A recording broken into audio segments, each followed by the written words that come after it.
السلام عليكم بنات.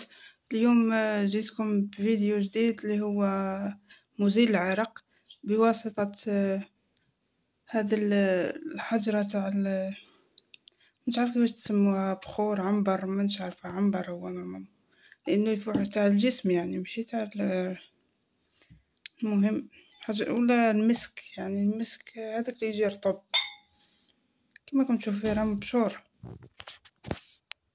كما قلت لكم كل واحدة كيفاش تسميه، يعني على حسب واش عندكم نتوما. وهاو الصحن العجيب والملعقة العجيبة، نكملو بهم الفيديو.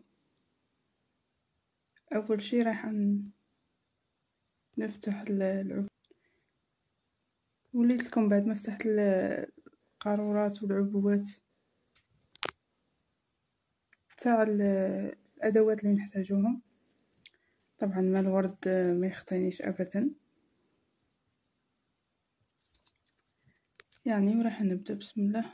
اول شي نحطو كميه، يعني على حسب نتوما ما ديروا، ونحطو اي مرطب. صراحه هذا شريته ما ريحته ماشي قاع هي، لذلك حبيت نستغله شويه. واكيد ماء الورد،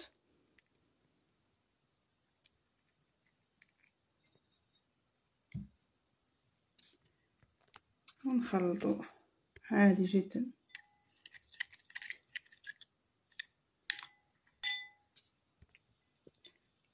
كما راكم تشوفوا بعد ما خلطناه، يعني هذا يستعمل، تقدروا تستعملوه في الجسم كما تقدروا تستعملوه تحت الابطين، يعني في المناطق الحساسه. يعني عادي جدا، ما تخافوش كاع منه، ما عندوش اضرار. حتى لو كان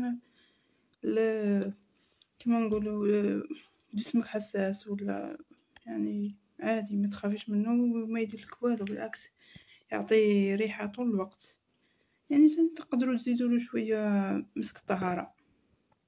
مسك الطهاره ماشي هذاك تاع 20,000، يعني كاين عبوة اكثر منه. يعني هذيك اللي ريحتها قويه انا صحيح ما عجبتنيش تاع 20,000، وانتم كل واحده كيفاه. المهم تستحفظوا به في علبه محكمه الاغلاق اكيد، باش الريحه هذيك تبقى فيه. المهم انا نخليكم في امان الله وحفظه، الى اللقاء، تهلاو فيا وما تنساونيش.